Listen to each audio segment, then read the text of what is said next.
Hello everybody, my name is Piper, and today I'm going to be taking this little book, this hardcover little book that I just bought at my library's book sale for like $1, $2.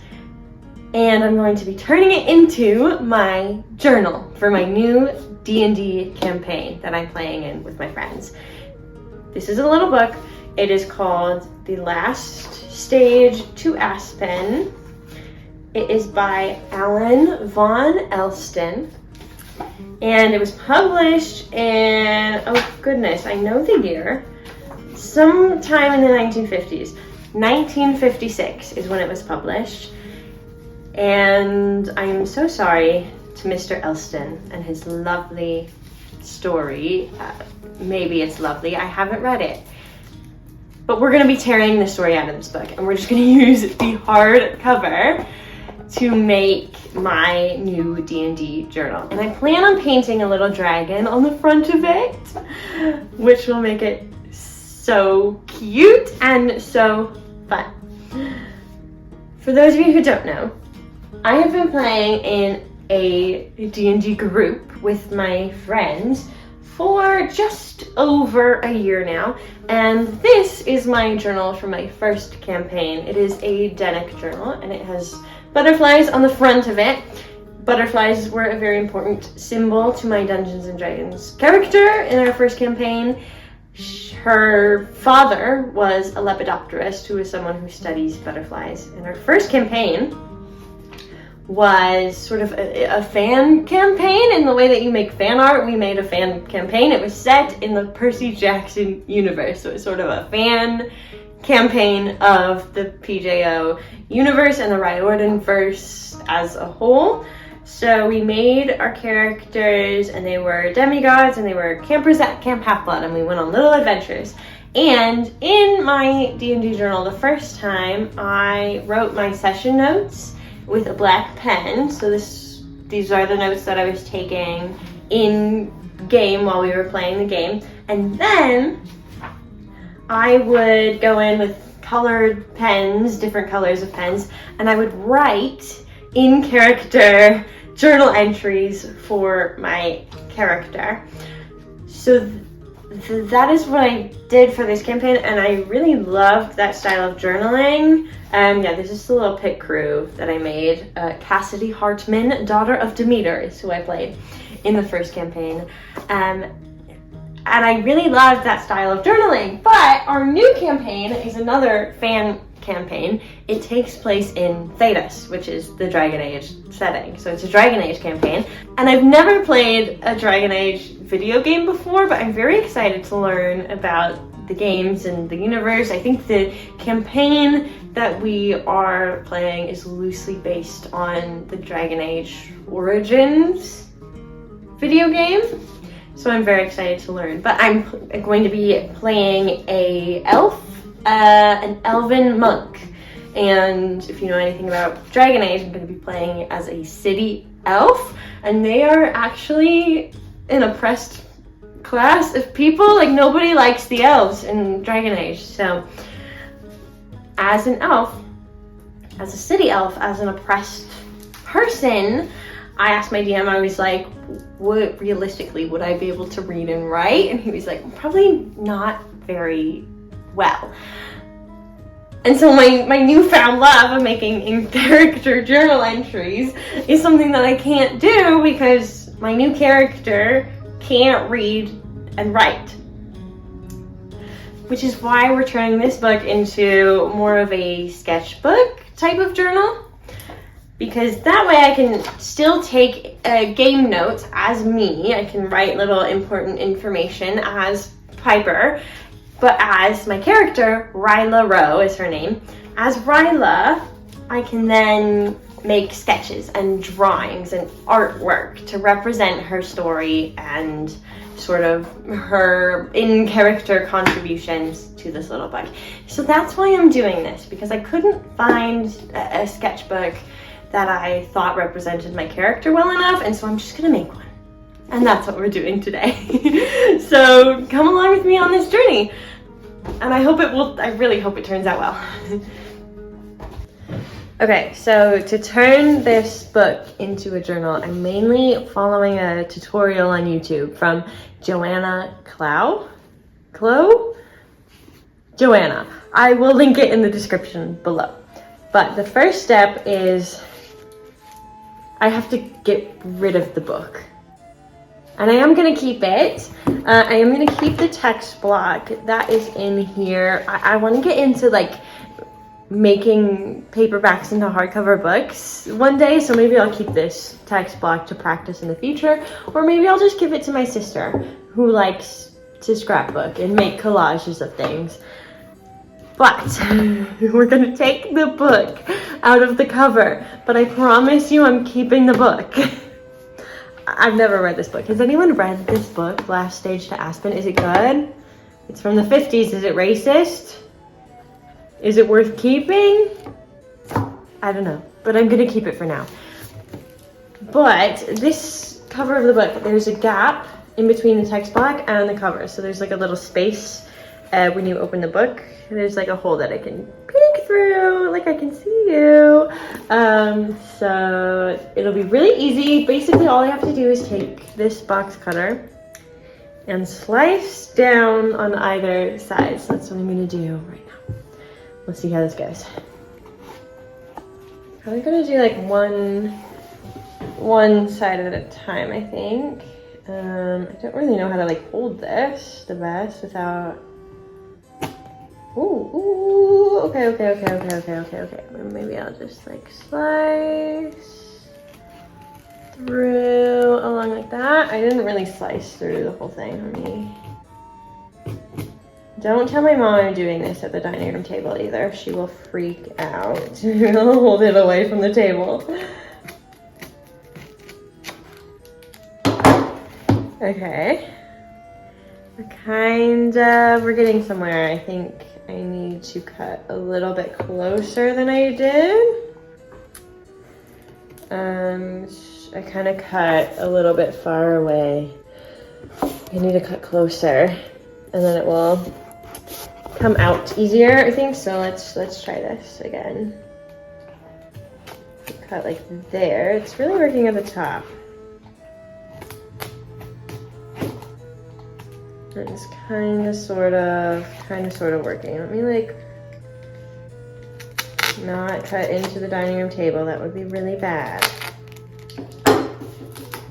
Okay. Ooh, okay. Now it's coming out on this side.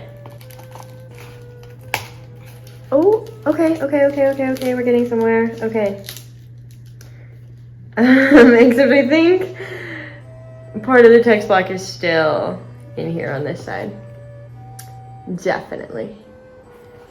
Let me see if I can try and get this out better, and I'll come back to you guys. Okay, we are back, and here's the text block, and here's the cover of the book. So now I just have this text block, and it's still like glued together. It's still a text block. It just needs a new cover, so maybe I'll make a new cover for it. Should be a little bit of practice. But now I have to like clean up the edges of this a little bit, and then I have to find a scrap piece of cotton and some glue and glue it into this middle section here where I took out all the pages, and sort of reinforce this section, because now that the text block is gone, the middle part of this book cover is the weakest part. So we just have to reinforce it a little bit with some PVA glue and some cotton, which is what I'm gonna do now. Oh, which cotton am I gonna use? That's a big decision. All right, everybody, it is the next day, and yesterday, off camera, I found this lovely purple floral cotton in my fabric stash, and it was very simple. I just followed the tutorial, which I will have linked below, and all you have to do is you just cut a scrap of cotton fabric and you just glue it into the inside of the book, and you sort of press along the edges to make sure that it goes around the curve there. So that is what I have been up to. I have also drawn my design on the front cover, but let me show you some pages in my sketchbook because I did work on designing this cover in here. So I started by just practicing drawing a bunch of different dragons. As you can see, that's the Dungeons and Dragons logo. This is the dragon that's on the cover of Dragon Age Origins, the video game, which our campaign is inspired by. And Toothless is at the bottom. And then I have some different compositions of dragons. As you can probably tell from this page, this one here was my favorite. So I traced the cover of the book and I drew this lovely dragon design here, which you can see there's some, I used some gold paint in there, which I'm planning on doing the cover of the book as well. So I used this design and I have sketched it onto the front cover of this book. Now, I messed up a little bit. I made a mistake.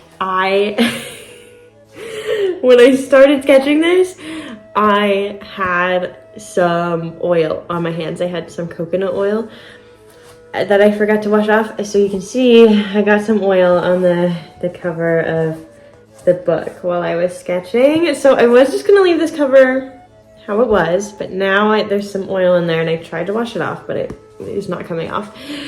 So what I might do is I might mix a paint color that is very similar to this. I have this paint, which I think will only need some like green added to, and then maybe I'll dilute it a little bit and then paint a base layer over the whole cover and try and keep some of these black letterings there maybe, but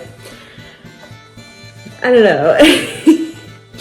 That's what I might try to do, is I might try and put a base coat over the whole thing. And actually maybe I'll cover up the black lettering. This will be covered anyway, this part, because the wing goes over it. But maybe I'll cover up these names and then I can put my character's name on there instead. So yeah, that's what we're doing today, is we're gonna fix my mistake and then maybe we'll start to paint the dragon.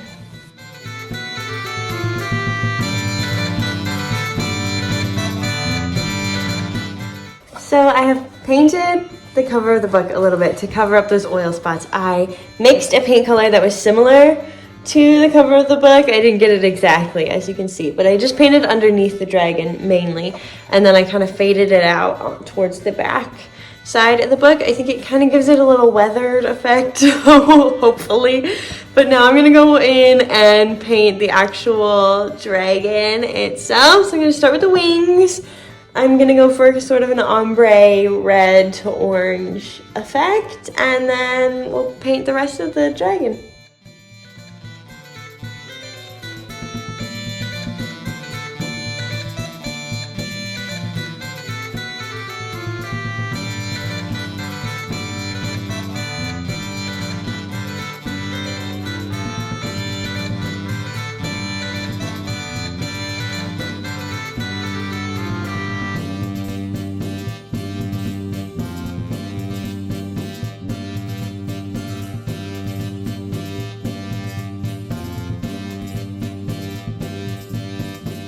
Okay, the time has come for me to make the signatures for the journal that I am making.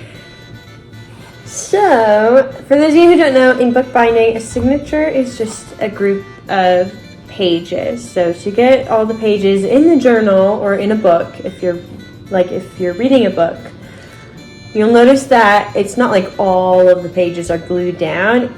They're glued down in groups of pages. Or if you've ever been writing in a journal, every so often you'll come to the middle of a set and you'll see the threads that are sewn into the book.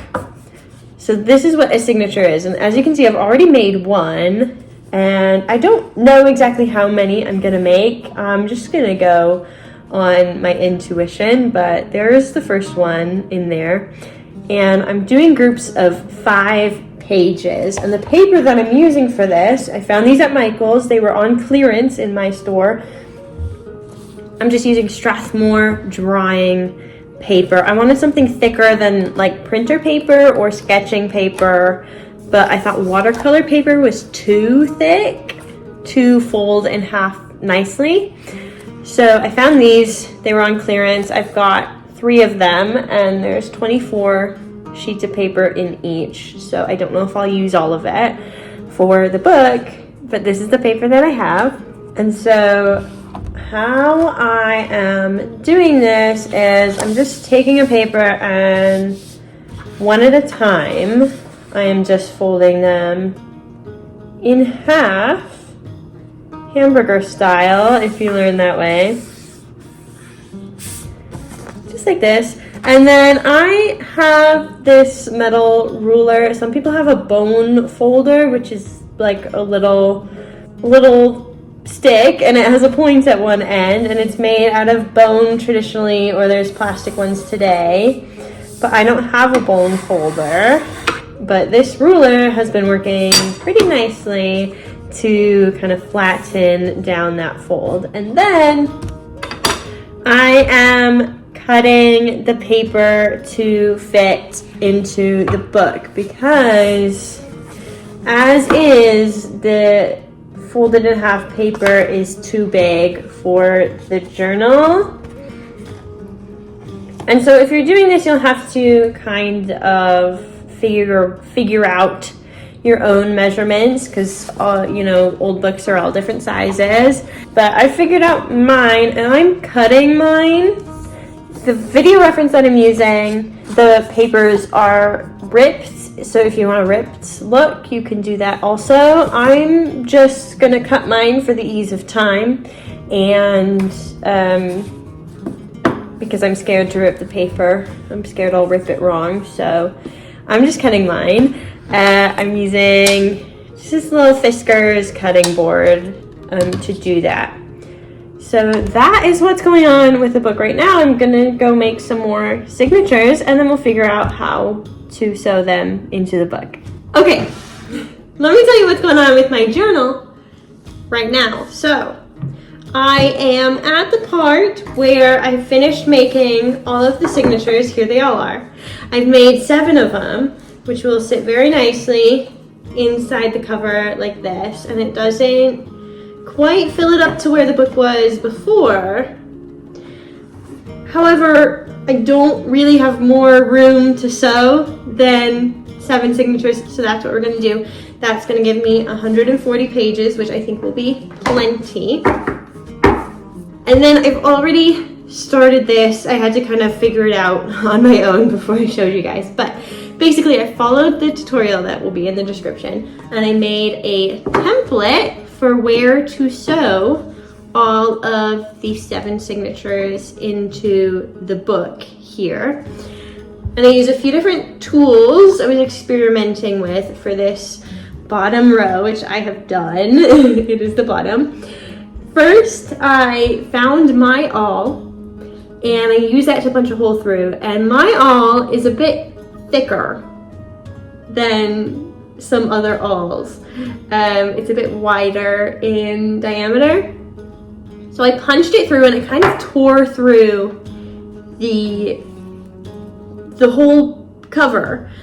And I was like, that's not good, because if that happens across the whole length, it's just gonna be one giant hole. So I quickly went over that with some just Elmer's glue to kind of reinforce that hole, which went wrong. And then I found in our craft room, I found this tool, and I don't know where this came from, but it has an edge here, kind of like a bone folder, which I was talking about earlier, so that you can like get into grooves and into corners of things.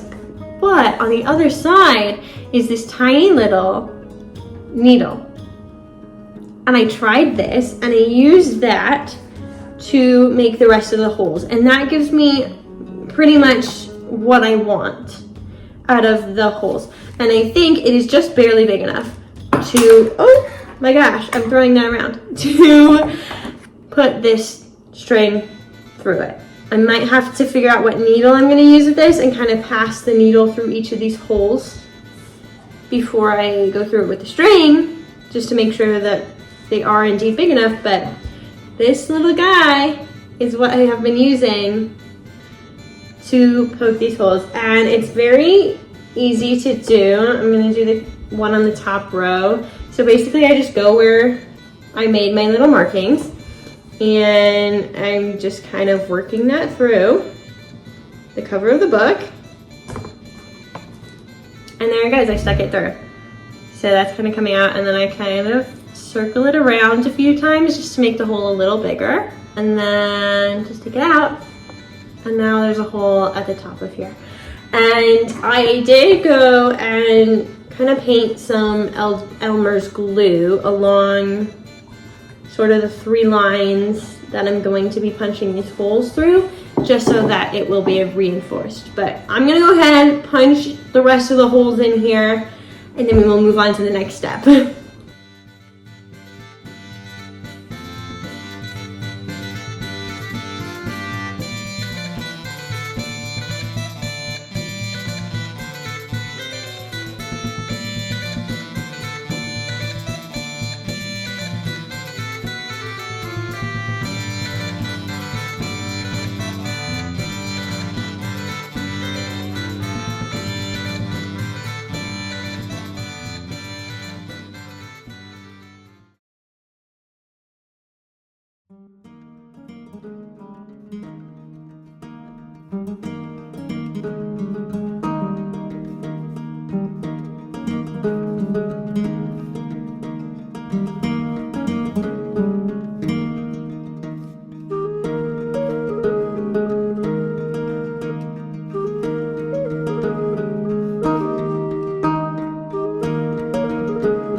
Okay, so my D&D journal is complete. It's done. Here she is in all of her glory with the dragon that I painted on the front of it. I also added some stars to the front and the back cover. And I did a binding method where you can see the threads that I used to bind the pages on the outside of the book, which I think is very lovely and nice. And then, yeah, we have all of the pages on the inside. Most of them are blank. We have done a few sessions, so I do have some game notes and illustrations in the beginning of the book here.